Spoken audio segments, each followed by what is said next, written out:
పాలెలో సంక్రాంతి సంబరాలు కొనసాగుతున్నాయి. సంక్రాంతి సంబరాల్లో భాగంగా కాసేపట్లో సీఎం చంద్రబాబు కుటుంబ సభ్యులు గంగమ్మ ఆలయానికి వెళ్లనున్నారు.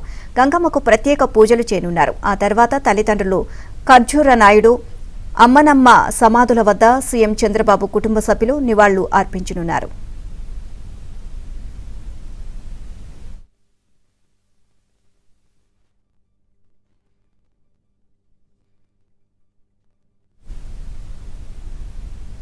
చంద్రబాబు నాయుడు సంక్రాంతి సంబరాల్లో భాగంగా మరిన్ని అప్డేట్స్ నారావారిపల్లి నుంచి మా కరెస్పాండెంట్ దినేష్ అడిగి తెలుసుకుందాం. దినేష్, నారావారిపల్లిలో సంక్రాంతి సంబరాలు ఏ విధంగా జరుగుతున్నాయి?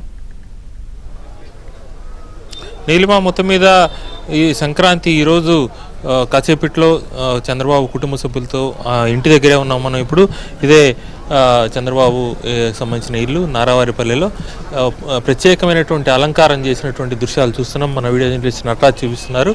సంక్రాంతి సందర్భంగా పండుగ ఉట్టిపడే విధంగా చెరకు కావచ్చు, అలాగే పుష్పాలంకరణలు, అలాగే ఈ యొక్క మామిడి తోరణాలు, అరటి చెట్లు కట్టి వరికి సంబంధించింది కావచ్చు, అంటే ఒక పండగ తెలిసే విధంగా పండగ ఏదైతే స్ఫూర్తి ఉంటుందో దానికి సంబంధించినటువంటి దీంతో అలంకారం చేశారు.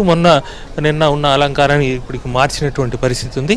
ఇక్కడి నుంచి కాసేపట్లో బయలుదేరబోతున్నారు. బయలుదేరిన తర్వాత గంగమ్మకు పూజలు చేస్తారు. గంగమ్మకు కూడా ఇక్కడే పూజలు చేసి తర్వాత నాగాలమ్మ ఇంటి దేవత, చంద్రబాబుకు సంబంధించినటువంటి నారావారిపల్లికి సంబంధించి ఇంటి దేవత, అక్కడికి వెళ్ళి పూజలు నిర్వహిస్తారు. నిర్వహించిన తర్వాత మళ్ళీ ఈ యొక్క సమాధుల దగ్గరికి వాళ్ళ తల్లిదండ్రుల సమాధి ఏదైతే ఈరోజు పెద్ద పండుగ ఉందో, పెద్దలకి పూజ చేసేటువంటి పండుగ ఉందో, ఆ పండగకి సంబంధించినటువంటి ప్రధానమైనటువంటి కార్యక్రమంలో పార్టిసిపేట్ చేయబోతున్నారు. మనం చూస్తున్నాం ఇంటి ముందు ఎంతమంది ఎక్కడెక్కడి నుంచో వచ్చిన ఇతర చాలా జిల్లాల నుంచి ఇక్కడికి వచ్చినటువంటి వాళ్ళు గత 3 రోజులుగా ఇక్కడికి పెద్ద ఎత్తున తరలి వచ్చేటువంటి పరిస్థితి ఉంది. ఇంతమంది ప్రజలకు కూడా పూర్తిగా తనిఖీలు చేసి వాళ్ళని బారికేడ్స్ ఏర్పాటు చేసి వదిలినటువంటి పరిస్థితి ఉంది. తర్వాత మనం చూస్తే ఇక్కడ చివరగా నందమూరి తారక రామారావుకు సంబంధించినటువంటి విగ్రహం ఉంది. ఇక్కడ కూడా ప్రత్యేక అలంకరణలు చేసినటువంటి పరిస్థితి. పెద్దల పండుగ సందర్భంగా ఇక్కడ కూడా నివాళులు అర్పించి వీళ్ళకి పూలమాలలు అవన్నీ కూడా సమర్పించి తర్వాత ఇంటికి వెళ్తారు. ఇంట్లో పూజలు నిర్వహిస్తారు. ఆ తర్వాత ప్రెస్ మీట్ కూడా ఉండబోతోంది.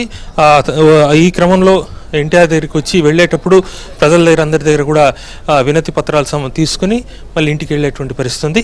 ఇది ఇక్కడ నారావారిపల్లిలో తాజా పరిస్థితి. Vote studio.